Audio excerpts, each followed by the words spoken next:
This episode is brought to you by Seva Wellness Clinic.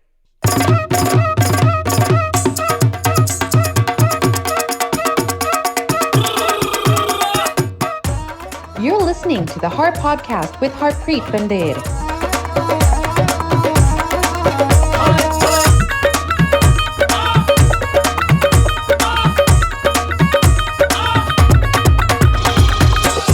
Welcome again to the HarPodcast. Another episode lined up for you. With me is Raja Shergill. I am Harpreet Pandher. We have Gurdarshan Mangat with us today. He's coming off a 1FC championship fight in Singapore. He fought last Saturday, May the 15th, and he was victorious. And let's get right into it. Gurdarshan Singh, how are you? I'm good, man. Thank you for having me on. Appreciate it. It is truly our pleasure. So take us through, the fight, what led up to it, and everything after the fight. Well, yeah, it's a crazy time to be taking a fight, and this fight was over in Singapore, and I basically do my training camps out in Las Vegas. So I've been away for almost three and a half months, and we were training for the former champion of my weight class. That's who I'd signed up to fight, a Filipino fighter that was a former champ.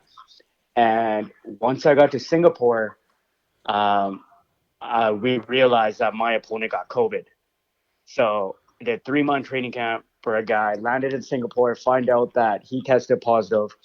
And now I got a last-minute replacement who couldn't make the weight class that I was at. He was going to have to come down weight, but he wasn't going to be able to make the weight, so I was going to have to move up.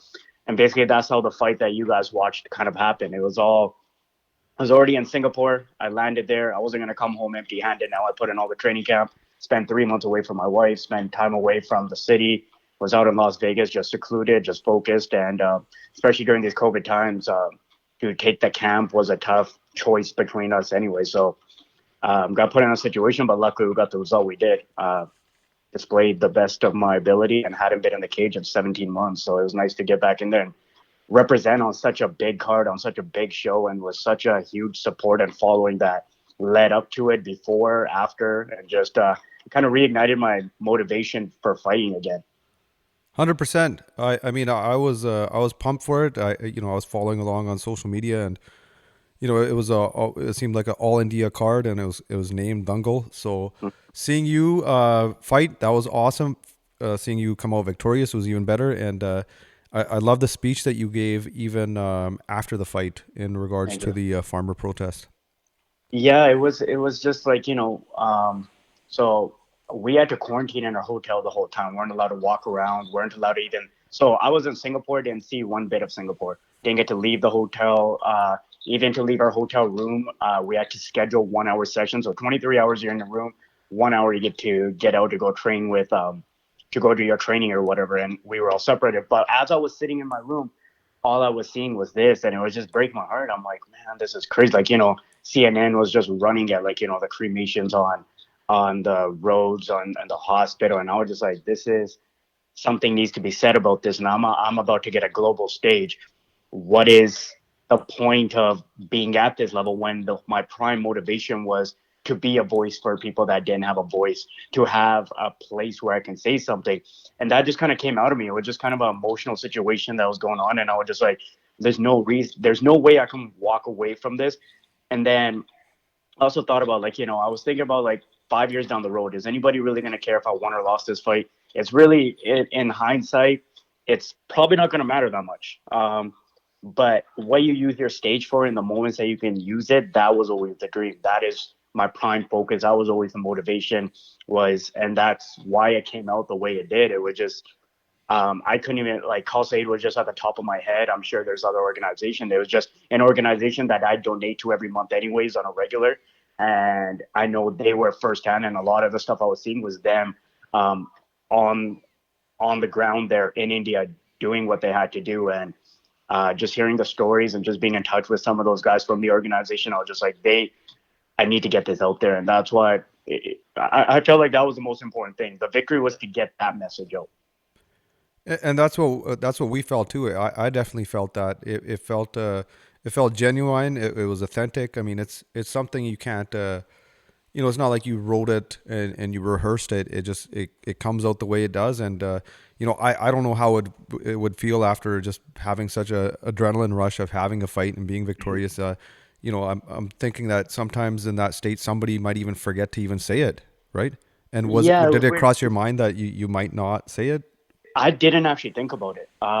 It was just the entire week leading up to it. I kept bringing it up with my wife, and she's like, "Yo, you need to focus on your fight. I understand what's going." Because I kept talking about it. I was just like it's because that's all I was watching, and I kept telling her, I'm like, "How are we able to be so comfortable?" And like, just kind of like I was almost kind of feeling guilty about our comforts and the situations we are in and what we're dealing with compared to what they're literally trying to get just oxygen, and people are dying in the back of cabs, in the back of rickshaws, and like all these. It's just a crazy sad situation. So I guess when you're in that emotional situation, whatever's deep in your heart kind of comes out, and that's what came out. I was just like, they're about to cut me off with the camera, and I was like, no, I got something to say, and then that's when I said it. And I didn't expect it to go out the way it did. I didn't even, yeah, it would just kind of. I didn't expect the reaction that it got, but I am glad that I said it, and I'm glad it got the word out for Ravi Singh and Khalsa Aid and the organization, all the work those guys do. I think they truly deserve it for the amount of stuff that they do. No, and you're not making any sort of mistake by mentioning Khalsa Aid first and foremost. I mean, for most of us, that's just naturally what comes to mind because they're kind of spearheading the seva and doing, Exactly. arguably the most of the seva that's going on there right now. Going back to the fight, Gurdarshan Singh. So what is a weight class? And just take me back to like, did your opponent have to drop weight, or who had to gain the weight and who had to drop it again? I had to gain the weight. He had to meet. So basically, we had to fight at a catch weight. I fight at flyweight. So I was already at How many pounds is that? in one championship. It's 135. Okay. So when I landed in Singapore, I was already 138, 139. So I was already almost there. Then this whole situation happened, and they're like, he's about 155 right now. There's no way he's gonna make it. And I'm just like, I already know this kid. I know how strong of a wrestler he is. I'm like, I'm literally risking everything because I know this kid is an up and coming kid who's been just killing people. I'm actually the one who spoke to one championship to sign this kid because when I was in Mumbai, we were doing the reality show, Super Fight League show where we're fighting on MTV. He was the one. I was also commentating plus I was fighting, and I was like, this kid's gonna be the future. And then I got approached by one asking me about Indian fighters. I'm like, this is that kid. And then I spoke to Singapore, a ball team, which is the strongest MMA team. And they offered him a scholarship and moved him there and paid for all his living and training and everything. So he's been in Singapore this whole time. And then just have this whole situation come around 3 years later. Yeah. So I was like, I'm definitely risking it. And, but by the time I had a moment to make a decision, they had already signed the contract, and one championship was already on my hotel room door with the contract ready to be signed. They're like, now it's on you. If you want to back out, you back out. I'm like, I'm not backing out of anything at this point. And we like, if you guys knew my old opponent, the one that I was supposed to face, completely different styles. We trained completely different. So just having that one like quick adjustment, it was hard to do because the training was done, but I had to believe in everything that I do in Las Vegas, which is a really, really hard training camp that I put in. Okay, so the final weights were what then? I think we met at 145 pounds. Okay, so So my dieting stopped. I was back to eating normal. I was hydrating. So I still not missed weight. I came under by 3 pounds. okay, So I couldn't even get back up to the weight that I was allowed to get up to. but was it a different scenario for you in terms of kind of putting on weight prior to a fight? Well, it was too late anyways to do anything. It was just kind of like now, because I've made the mistake in the past where I've had this situation happen in the past, and I started just eating lots, and I was trying to put on this weight because I always think weight plays such a big difference, and I just felt slow once I got in the fight. So for this situation, from my past experience, I was like, I'm not going to make that mistake of just eating carbs and just feeling heavy all of a sudden. I move better when I'm light. And just kind of like, just don't be irritated by the hunger that I had to deal with, and just kind of eat properly. weight cut week is a tough week. You're irritated. You just want to eat. You're thinking about the fight, the anxiety of it. You're trying to make a weight. You're stepping on the scales every hour leading up to it. And I just want to I got rid of all that irritation. So I wasn't going to put on weight so I could become the same as him. I knew I wasn't going to. It was just not to be irritated.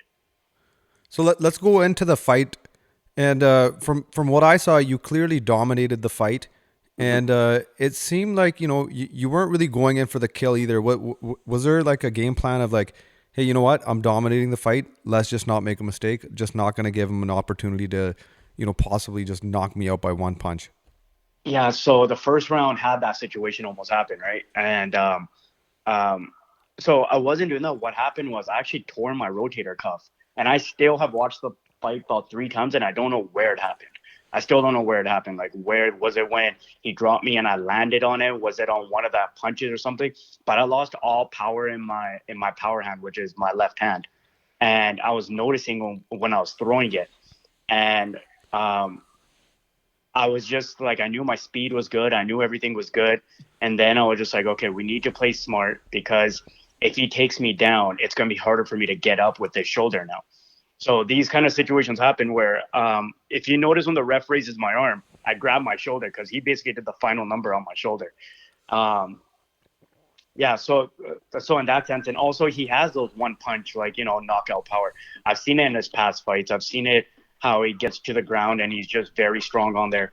So I had to play it smart at the same time. And also, this was the first time I fought in 17 months. I had COVID back in October, and it killed my lungs, because a lot of people don't know that I deal with asthma, and anybody with pre-existing kind of breathing problems, it hits so much harder. My entire team got it, and everybody was back in training in 2 weeks, and I was the only one that just literally couldn't even walk for about a month and a half. And even training camp in Vegas, I questioned it for many weeks whether my lungs would ever get back to that same place where I've gone them to, but I kept fighting through it. And I was feeling a bit of it in the fight, because the fight situation is completely different. Once you get in there, you feel different things, and you can basically do the training as much as you want, and you think it feels like the fight, but it never does. Once you get in there, everything feels a bit more real, a bit more different. And so I was feeling it. I was feeling it in my chest. So I was like, okay, if we go 15 minutes, at least I got 15-minute experience. And I also knew that Roshan had never gone past the first round in any of his fights. He finished everybody in the first. And people don't realize that it's a different animal when you go into the second and third round. When you go back to your corner and you got to come back out, it's different. I've been there many times. He hadn't been there. So I knew that he would try really hard in the first round, which he did. He tried to take me down. He burnt himself out by wrestling me a lot, and I defended everything that his past opponents never did. Once they were taken down, basically kind of gave up to him. And I didn't do that. That's just my experience. And I could tell he fell apart real quick when I defended everything in the first round, and then the rest was just in my hands.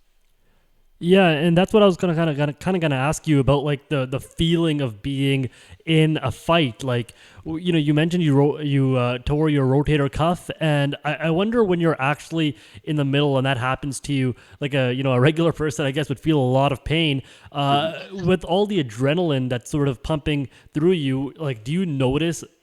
Obviously you feel the blows, but do you notice when stuff like that happens to you, or was it after the fight that you realized that, my shoulder's messed up, but this is actually a little bit of a bigger injury than it's, more than just pain? I felt a little pop somewhere in there, but it's when I went back at the end of the first round, when I went to my corner, I started feeling it. And I think I said it to my corner. I'm like, yo, I can't throw the two with power a lot. And that's why you saw the punches the way they were. They were kind of pot shotty. And if you saw any of my hooks, like, they didn't have a lot of power because it was hurting. It was sending this weird kind of current down my arm, but it was enough for me to fight through it. It's when the fight ended and the ref was going to raise my hand, I really started feeling it. And within 5 minutes, I got back to the medical room where they check us after the fight. It really settled in. By the time we got in the van, 20 minutes after the fight, I couldn't even lift my my mask that I was holding. It was that much. Yeah. So it was, by the time we got to the hotel that night, I went in the pool and I couldn't get myself out of the pool. I just had there's nothing left. And I couldn't raise it above my chest for about 3-4 days. And even today I went to training and I was feeling it. And tomorrow I start physio on it. That's so nuts, man. Like the will and the resilience that fighters have to do that, and just athletes in general. It's incredible.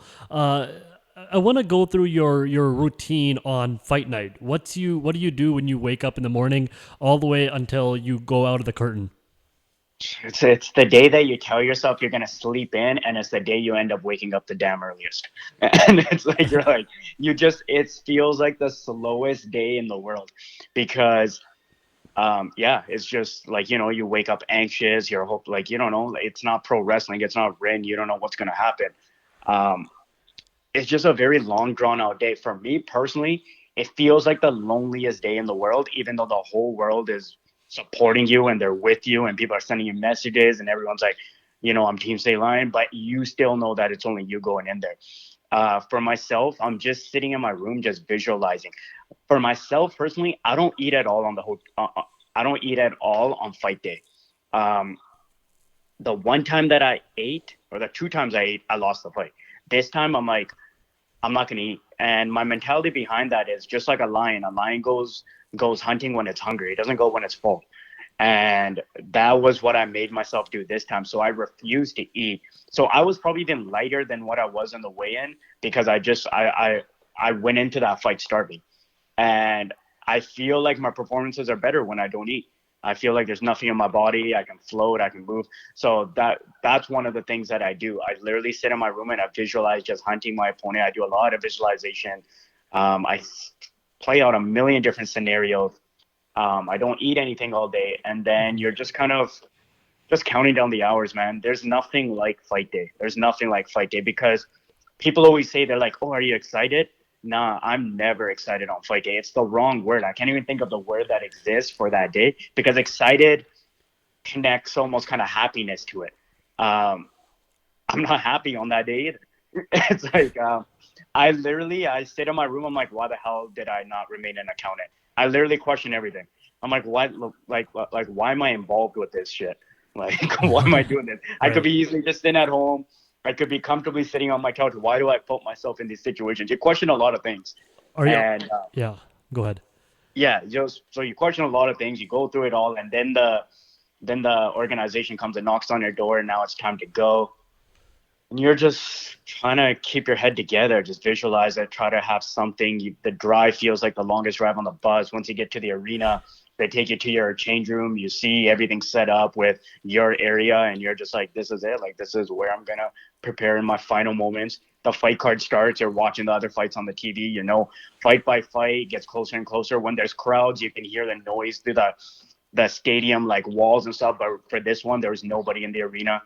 But the music still shakes the entire place, and you're like, shit, I'm going out there in a little bit.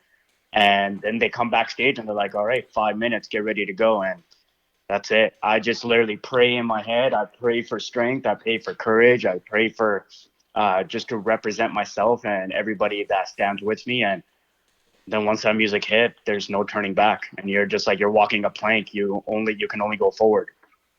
Are you superstitious, and do you look at your phone before the fight as well? Are you seeing all the messages and support coming in for you? I try to shut it off. I'll shut it off, like, when I wake up, I'll see it and stuff. I'm not superstitious, but me and my wife, we have her own little thing. Like, she goes to the Gurdwara every single time before my fight, but she doesn't travel with me for my fights. So she goes here in Vancouver and in Surrey. And so she has to go to the Gurdwara really early, because I fight early compared to the time zone over there.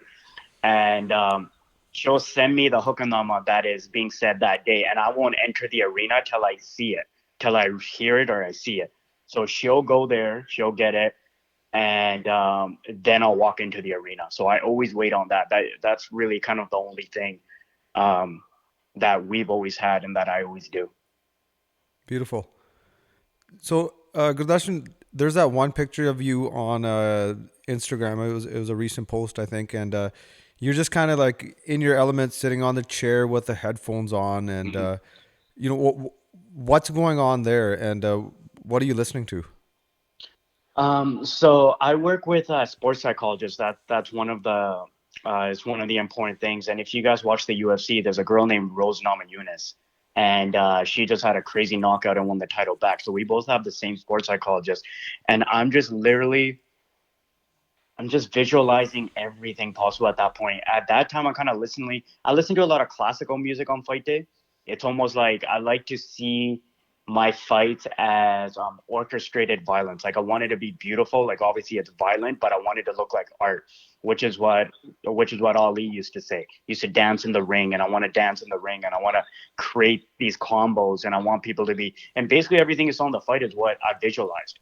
Um, and just bringing that lion mentality out. I try to visualize a lion in front of me and this mane of a face that's kind of taken over me, and just kind of working on my spirit, telling myself don't fear nothing, and I'm just lost in this.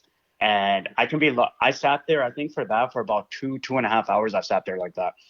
And my corner sent me the picture after. He's like, "Hey, I took these pictures of you." I'm like, "Oh shit, I didn't hear." Like I was completely just lost in my own thing. I'll listen to everything though. I'll listen to trap music, but I'll listen to that time. I was listening to the Mortal Kombat soundtrack, I think, because I was. So I'll listen to all types of things and just playing everything out, just kind of visualizing it. I'll do part in my head at that point. I'll go a lot of different things. A lot of different things are playing out in that moment. I'm just lost in it. The thing is, the work that I put in visually, like visualization, I sometimes can get so lost in my visualization, I don't even know the difference of whether I'm doing it in reality at this point and whether I'm still doing it in my head. It's almost the same to me. It's just I put a lot of mental work into everything that I do, and it's a lot of hours that I spend outside the gym. Where people always think the physical training, I spend a lot of time with a sports psychologist outside of it, because if you know my story, I've always had a problem with anxiety and depression and stuff. So being a mixed martial artist, and if your mind is weak, you are not going to make it very far. You're not going to make it very far in almost anything you pursue if your mind is not there. So it's for myself, I work on my weakest points and try to make my strong, which is why people talk about my endurance and have no idea that I suffered from asthma.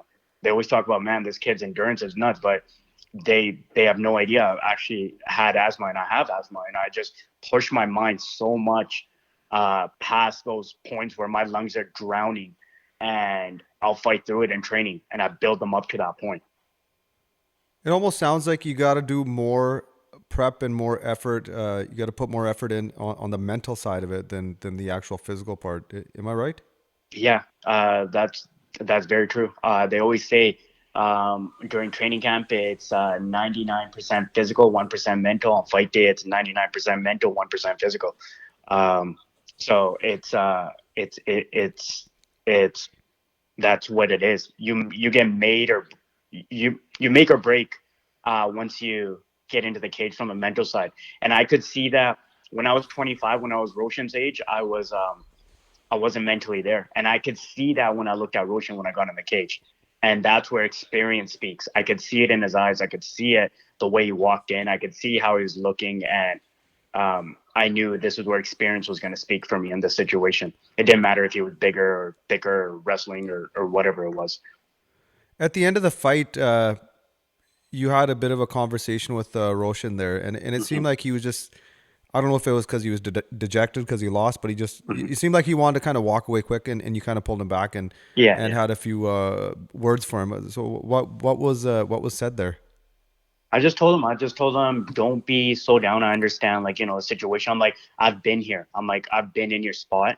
I've won, I've lost, but you are miles ahead of where I am when I was 25. I wasn't fighting in one championship. I was fighting on local shows, and you are miles ahead. You got in here. You had the courage to make the walk. Nothing but respect for you. Just keep going. Just keep going. And I also told him that our relationship doesn't change. I will continue to give him advice. I'll continue to mentor him, and I'll continue to help him wherever I can.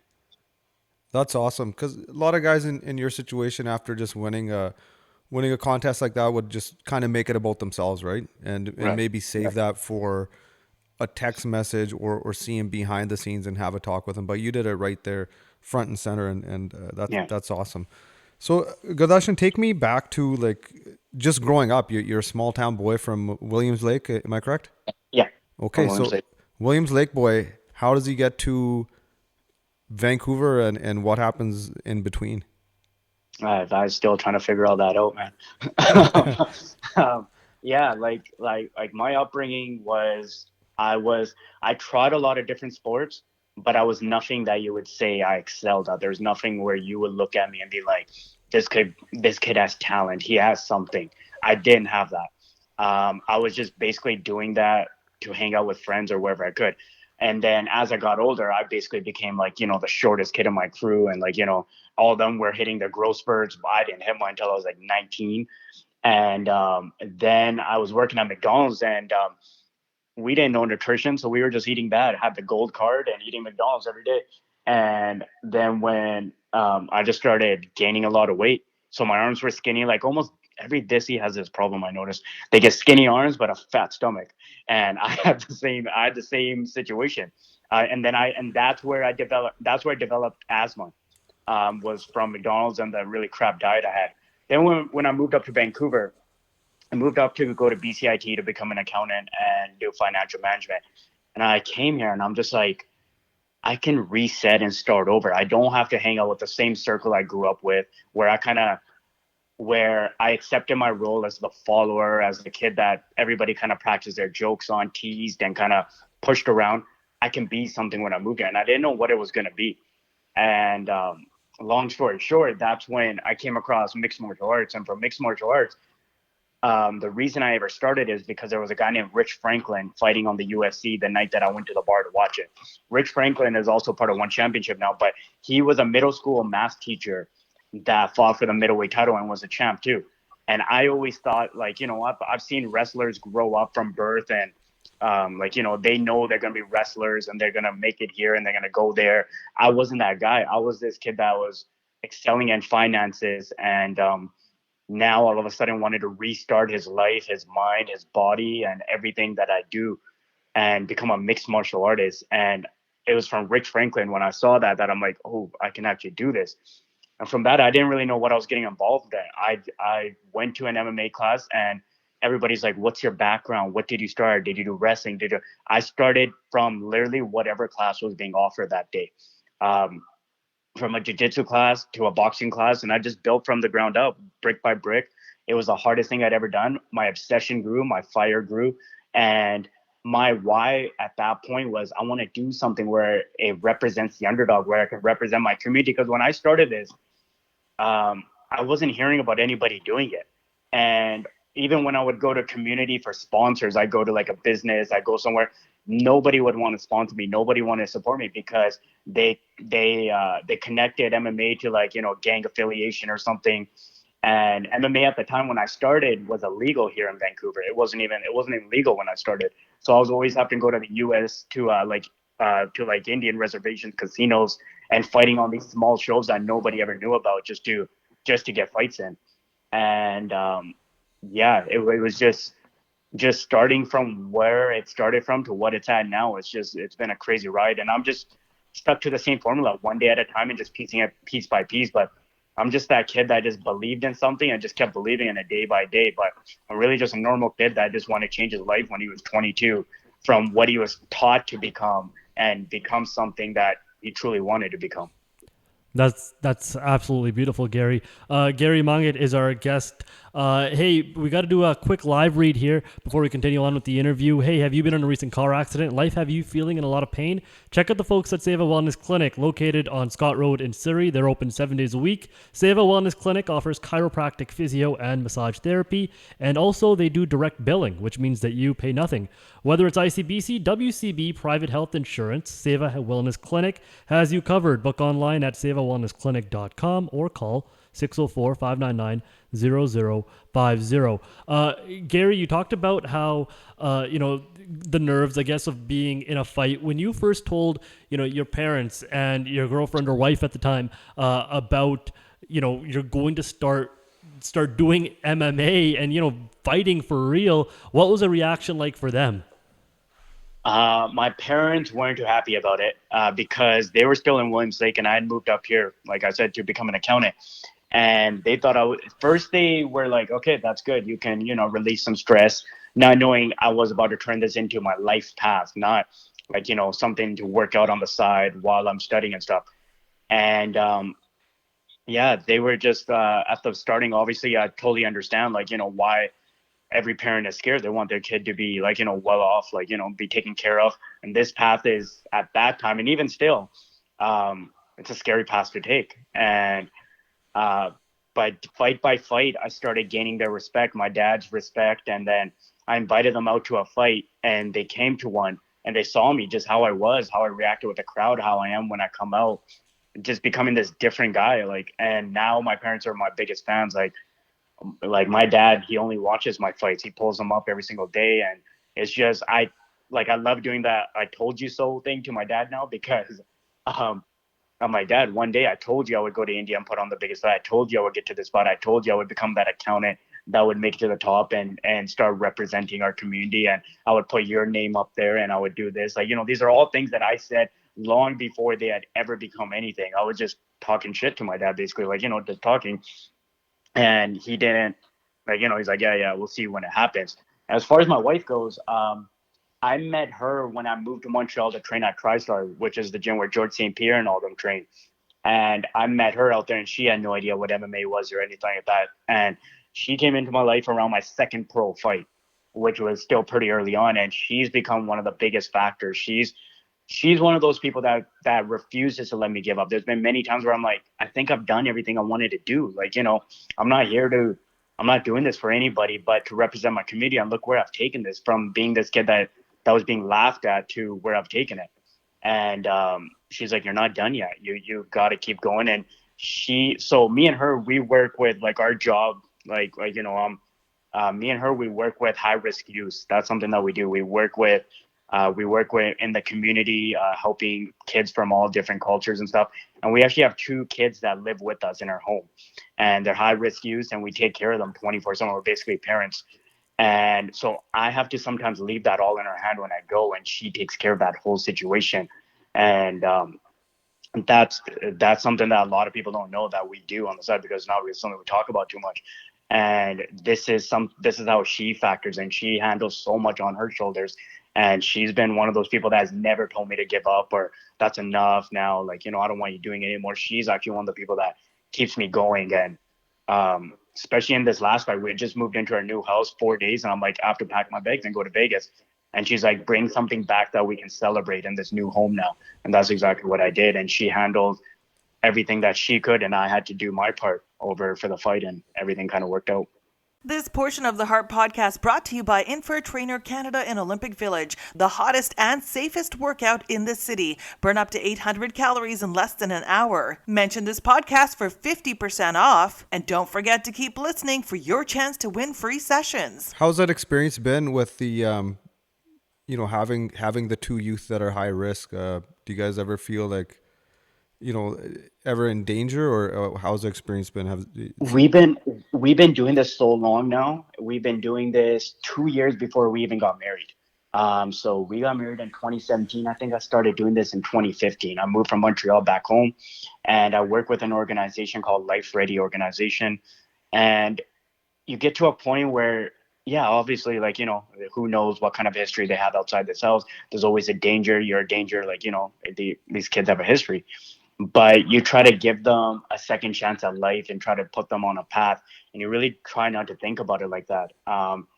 Like, this is our third. Yeah. So I had one kid the first time, and that kid was somebody that was literally, when he came to my home, he was a full-on heroin addict, and we recovered him. He recovered himself. He was part of my wedding, actually. He was part of mine and Johnny's wedding. And now this kid has a construction job, fully healed, fully good, has a good life. I pay his rent, and he lives on his own and takes care. And he's built his own life from the kid that you literally was sleeping on East Hastings, addicted to heroin. And now every time I drive through Hastings, your world becomes different when you get involved with something like this, because when you drive through Hastings, you look around. Sometimes when we drive through East Hastings, we quickly try to drive through there, not looking side to side what's taking place. And I've been guilty of that. Like, before I got involved with this, you drive through it not knowing that years from now, I would have one of the kids from this street. So now I'm always like, you always become, your world opens up, your reality gets more real. And these kids have definitely contributed to my own life. They've made me see the world in a different way. And as grateful as they are of me, I'm grateful of them for what they've brought me to. And it's just, our house is a crazy dynamic. We have a lot of different cultures and backgrounds and stories that live in this home that most people will not see and won't know about. And it's something that me and my wife created here, and we're great. We'll probably do this forever, regardless of wherever fighting takes me or what it does for us or what it is. At the end of the day, this is our thing. Gurdarshan, I'm so glad you're sharing this with us. It's something that I definitely did not know that you did. So I just want to say kudos to you and your wife for doing this. It's such a noble thing, and एक किस्म दी सेवा मैं समझदा है, right? Because it's one of those things that you do. Um, you got to be non-judgmental. You got to be passionate. You got to be humble. All these things, and I think that ties into the Sikhi that we come from and whatnot. So that kind of ties into my next question. And my colleague on the Hockey Night, Randeep Janda, he wanted me to ask you this: is how did you get the name Saint Lion? So Saint Line comes from before I found MMA. I used to go to a Sikh youth camp, West Coast Sikh Youth Alliance, and that camp's still going on. We used to do it in Kelowna, then we moved it to Hope. Now they have like a permanent camp set up year round in Mission, and so I went to that camp before I started MMA. I was still doing accounting. I went with a couple friends, and I honestly went there was really no real regard. I kind of went there to kill the last week of summer. I'd heard it was a cool place to go, and I went there, and they used to do Katka competitions as one of the activities. And there was 3 Gatka basically specialists that come from UK who are basically like, I call them my soul brothers, my brothers from a different lifetime. The relationship we've created, it's just insane. And what happened was I would always refrain from taking any part in that. And I used to do more of the Seva stuff. Like, you're helping make prashad, you're doing the dishes, you're feeding other people, you're preparing the dinner, because it's a 1 week long camp. It's just a bunch of you staying together. And one day they didn't have enough people, and they're like, get in here. I'm like, no, I don't want to do this. I don't like, because I saw some of these kids would get bruised with the shusters and stuff, like the bamboo sticks. They used to get marks on them. I'm like, I don't want to do this. I would see their shins and stuff, and they're like, just do it. And when they gave it to me and the competition started, it was almost like it was something deep within my DNA that I knew how to do this. Like I knew how to use it. I knew how to move with it. And they're like, you become a lion. Like, the shade of I'm like, wow, like, it's just this weird fire just ignited inside of me. And I remember while we were doing it, there's a song by, what was her name? A Mortal Production. It was a Battle of Jamkor song. And I was just addicted to the song and the history of that. And I came home and I was doing Gatka in my living room. And then I started going to Smash Gurdwara. And at the Smash Gurdwara, they had a Gatka program. But I'm like, what am I going to do with this? How am I going to apply this to my life? And that's when I found MMA I think it was maybe a couple weeks later. I'm like, this is what I'm going to try. This is what I'm going to do. Then they were trying to come up with a name. They're like, Saint Lion. They're like, the reason we want Saint Lion is because when you're outside the cage, always think of Seva, always think about giving knowledge, always think about inspiring and motivating. But when you get in that cage, always become a lion. And always, that's your yin and yang. Keep the balance always. And that's why the name has always stuck. It's always been my balance, and it's always been a reminder of everything I want to be, is always keep the balance outside the cage, but know what I become when I get in. And Saint Lion is my reminder. Gary, it was a successful night for you when you won your last fight. It was also a successful day for Arjun Pandher as well. I wonder what your relationship with Arjun is like, and after the fight, were you able to sort of talk to him and sort of celebrate together?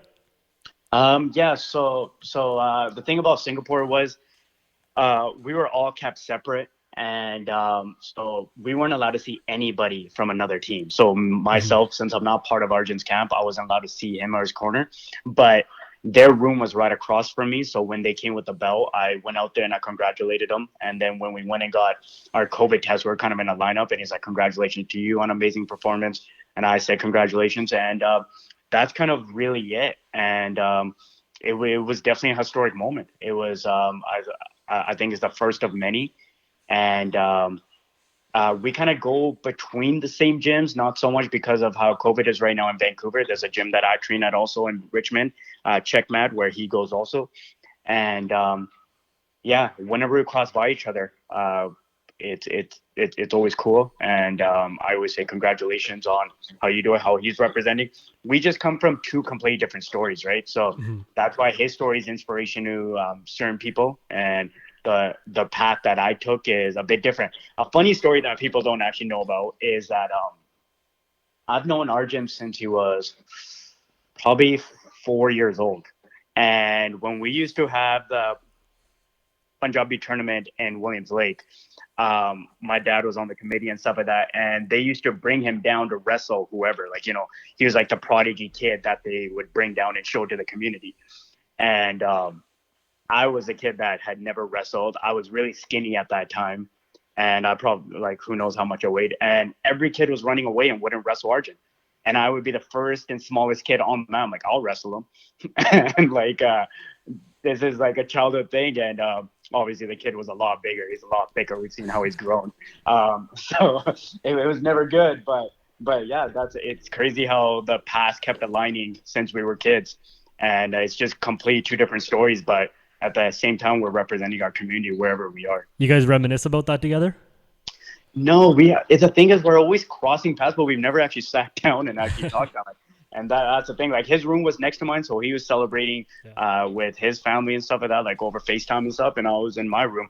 It was just these COVID rules. Like, we could not really see anybody from any other gym. It was really strict. We weren't allowed to leave our hotel. We had security outside our rooms that would make sure we didn't involve ourselves with anybody. And it was a crazy situation in Singapore. There's something that's so interesting that I find, especially that's, I think, really taken off probably in the last decade or so, and you fall under both of these categories, much like a lot of the guests that we've brought on this podcast before, is that you're from Canada, but you're from British Columbia, and you also happen to be Punjabi. And the people that are, from BC and are Punjabi are really making waves in a lot of different industries right now. Obviously with you and Arjun in the UFC, and then there's also the Bollywood boys in the WWE. Just speak to, I guess, the amount of respect that our people, I guess, have really come to in mixed martial arts and in this sort of realm as a whole. Yeah, it's just it's just amazing that we're all just from the same corners. Like, we got, the Bollywood boys. Like, it's weird that we all kind of talk. Like, we got Jinder Mahal too over. Like, I stay in touch with that guy all the time. I was just talking to him today. So it's just like, we all kind of keep each other motivated. We all kind of keep striving. Where, like, I used to hear about, like, the Indian community hates on each other, this and this and that. And I never wanted to fall into that. I wanted to show a different side of it. I want to see that we can still rise and you understand there's a lot of negative light on us and stuff like that. And we're hoping that we kind of show that we're doing it different a little bit. Like, we're able to show this different path. And if you're willing to stay on a path on what you can become outside of all the negative light, we're hearing about gangs and stuff like that. And you surround yourself with a certain circle, and who knows where this whole path leads. Like, we've all known each other long before, like, Bollywood boys got signed to the WWE, and Jinder Mahal was doing his thing, and Arjun was doing his wrestling thing, and I was still fighting on the local scene here, and we've all kind of risen, and we've all kind of hopefully kind of motivated each other along the way. Gurdarshan, with the recent, gang activity that's gone on, and seems like it's always like a South Asian Punjabi community that's involved. What do you think is like one of the reasons why some of these kids go down this path? I think it's just I work with some of these kids through the community and stuff like that. So I hear the conversations they have and how they talk and stuff like that. And it's just, it's just a loss of the idea of something takes process and the idea of hard work and a slow grind. They don't want the slow grind. They want the fast life and how it comes. And they don't understand the struggle of our parents. They don't understand, a dad working double shifts and stuff like that. It's not in the nature. Everything comes fast. Like, everything comes fast, even on how we get information. Social media, Twitter, Snapchat, everything. And I almost think it kind of comes into their lifestyles also. It's like, why would I work for $8 an hour and slowly build my account when I can quickly run this, I get involved with this, join this gang, join that, and I know the people that prey on these these kids, they sell it like that. They sell it like a marketing package almost. You want this like this quick, or you want to do that, and they get sold on it. They get sold on, like, they're looking at name brand things, looking at cars, looking at that, and they're like, do I really want to wait 10 years, or do I want to do it in a month? And I don't even think they think about the price that it can pay, and like, the price that they can pay with their life. But when you get to the age that I am, I see there's nothing more priceless than knowing that I can go to sleep with both eyes closed and knowing that I have done nobody wrong. Having to sleep with one eye open, it's not worth $1 million or more to me. A peaceful life is the only life that I really seek at this point, and I'm glad that. And it's not like when I was younger and stuff, these situations didn't approach themselves to me. These situations did come around me. These situations, I did have friends that were involved with the stuff, and I disconnected myself from these people. And this is where MMA kind of took me and got me obsessed with that. It almost, I can say, saved my life, but it's that's what it is, man. It's just a fast life that gets them, and they don't understand that their life can go just as fast. And I don't know how many more we're gonna lose till something changes, but it doesn't matter how far away you get from this life, you always owe somebody something in that lifestyle. And I know that from seeing people, I've known that from the stories I've heard, and it's just not worth it. But they're young; they're not going to think about their life 20 years from now, and it's a sad situation that our community is in. It's almost like I thought we were away from this, and then 7 years ago, it seemed like it was coming back, then it disappeared, and now it seems like it's back full force again. We're joined by Gurdarshan Mangat. This episode is brought to you by Seva Wellness Clinic. Yeah, Gurdarshan, you hit some really good points there. I mean, the one definitely about you think that it kind of slowly is disappearing, or it's at a slower rate, and all of a sudden it does pick up again, and it is definitely disheartening, and that's why it's important to have guys like you who are in the mainstream, in the media, giving your opinion on stuff like this. And, young kids look up to you. Have you ever thought of, something post MMA about maybe starting some sort of program, or that's something that ties into MMA as well? I already do it. I've been doing it for a few years with Game Ready, the program is called. And the organization, once again, is called Life Ready. They're involved with all this kind of different stuff. I've gone to schools and spoken to the kids, and I've gone to the schools where, like, they take the kids that are kicked out of the other schools. We have programs in Langley at a facility called Game Ready, and we bring kids in there and try to guide them. And there's a lot of kids that we've turned around. There's a lot of kids that we kind of taken off the path, but I noticed that with our Punjabi kids or boys or whatever, it's harder to get through to them than a kid that actually did come up on a rough end of the path. I truly don't believe a lot of the kids that are involved with this had a rough life. Their parents gave them everything. Their parents worked the shift. They gave a roof over their head. And when you're speaking to them, it's almost like you're hitting a brick wall a lot of the times, where I'll talk to a kid, I'll talk to a white kid, I'll talk to and he'll be like, dude, I was on the streets and I had to make ends meet. But he's like, I want to change my life. I noticed those kids want to change their lives because they've seen the bottom of the gutter. They've been there. They've felt it. They've seen it. Just like the kid that I told you about the heroin, he's been there. He didn't want to go back there. Where a lot of the Indian kids, they're watching movies, they're watching Scarface, they're seeing how this all goes, and they haven't really been at the bottom, because at the end of the day, they come home to a roof, they come home to food, they come home to that. So it's always harder to get through to them, but I'm always trying to talk to them, I'm always trying to break through to them, and it's something that I've been involved with since for the past 6-7 years, and something I will continue to be involved with. Yeah, there's a lot of us. It's like a lot of us. Like, there's me. There's a bunch of guys from the CFL. A bunch of guys that are retired from the CFL, BC Lions. We're all involved with it. We run these programs, and we've been running them for quite some time. Yeah, and it seems like there's two kind of ways of doing it, as you mentioned. There's the intervention part of it, which is for somebody who's kind of, in the situation, who hopefully is wanting to get out. And then there is the prevention, right? And it's like, is that is probably the toughest thing with the upbringing, that kind of just probably don't see it for that time being. Yeah, yeah. That's exactly what it is.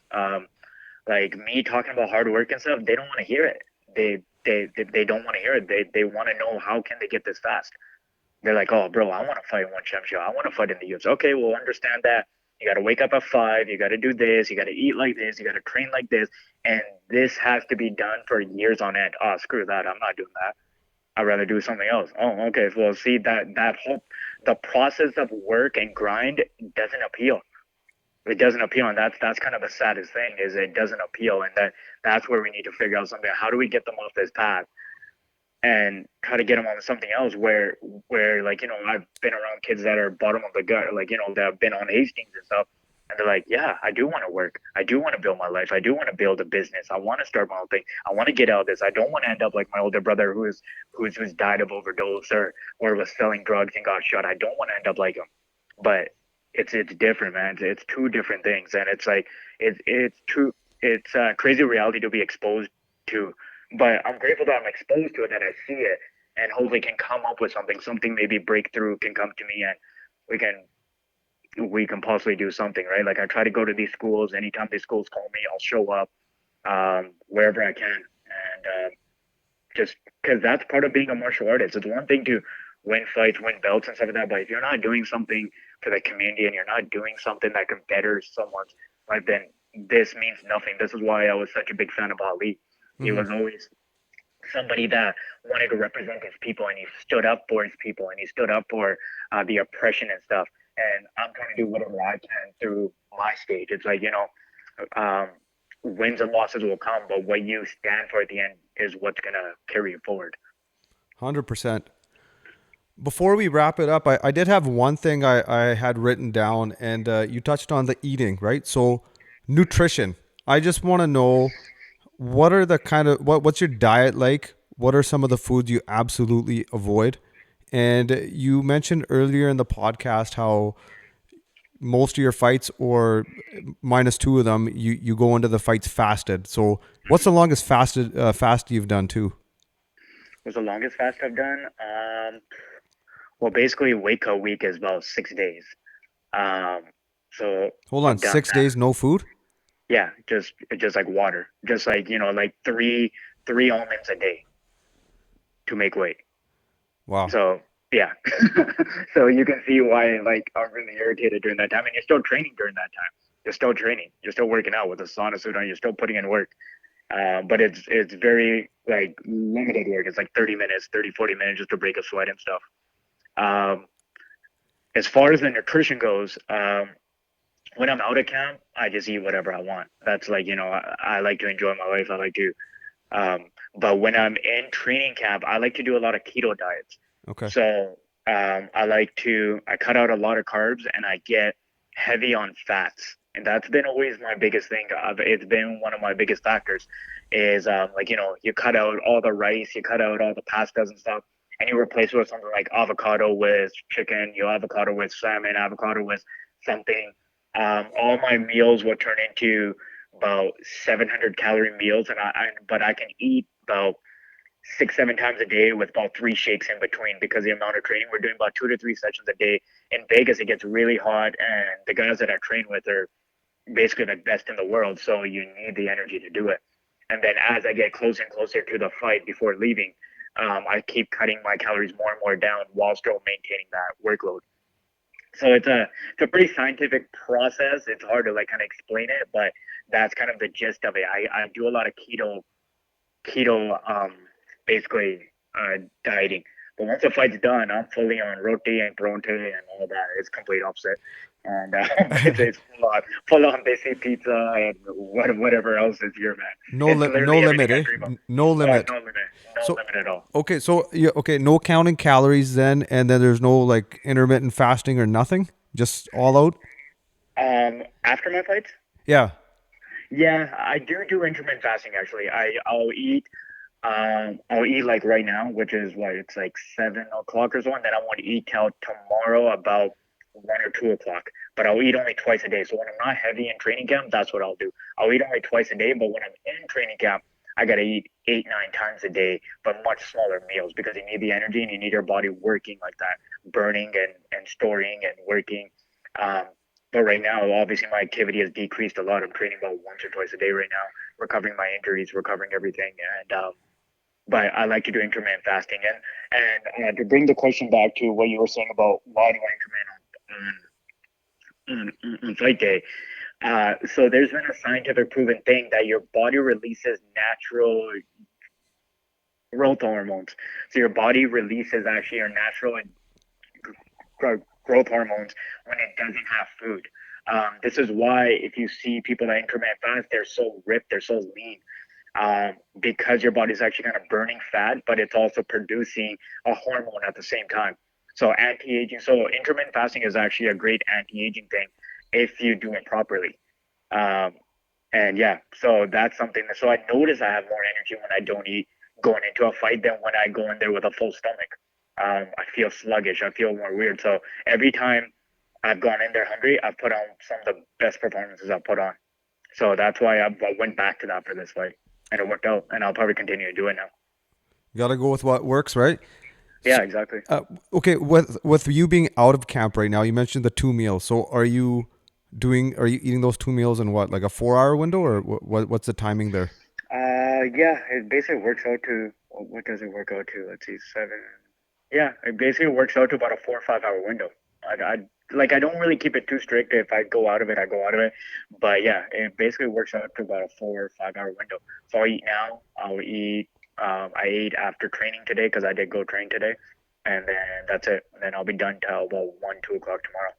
Nice. And I feel like I also feel like I'm much more mentally clear and faster when like I'm not just talking about for mixed martial arts, but almost every other thing that I do, from businesses that I'm involved with to other work that I do, I feel like I'm more mentally clear. But my fasting does include having coffee in the morning. So I do have coffee and water. That's all I have. So yeah, that doesn't break your fast if you don't put any milk or anything in it. No, I don't think black coffee does. I've been on the intermittent for the last 3 years, and the first time somebody told me about it, maybe 8 years ago, the guy's like, I don't eat till noon. I was like, wow, man, you're crazy. I go, I'd be too irritable, and it's not doable. Yeah. But I mean, once you do it, there's so many factors to it, right? Like you mentioned it, the anti-aging, there's the energy factor, and the older you get, is just, I don't know. I don't want to be carrying those extra pounds. Exactly. So Yeah. thanks for. I feel like I got stronger. So during COVID, the whole year that everything was shut down, or last year, obviously everything was shut down for almost the entire year. So I was doing intermittent fasting almost the entire time, and I actually gained more muscle eating only twice a day than eating a bunch of meals all day, and I got stronger. And that's when it kind of showed me, I'm like, oh shit, okay, I actually got stronger doing this. So that was almost kind of a testing ground for me.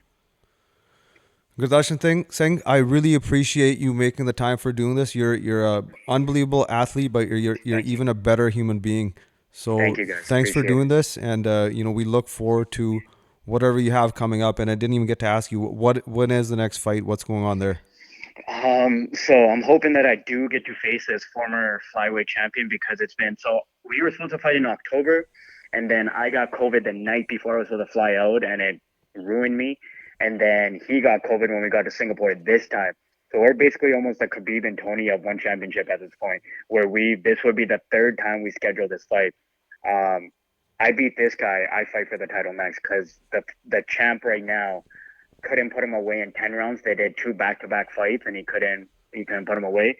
And if I can finish him within 3 rounds, that's and I'm hoping that we take it to India. I'm hoping that India opens up by the time I get to that point, and I fight for the flyweight title in India.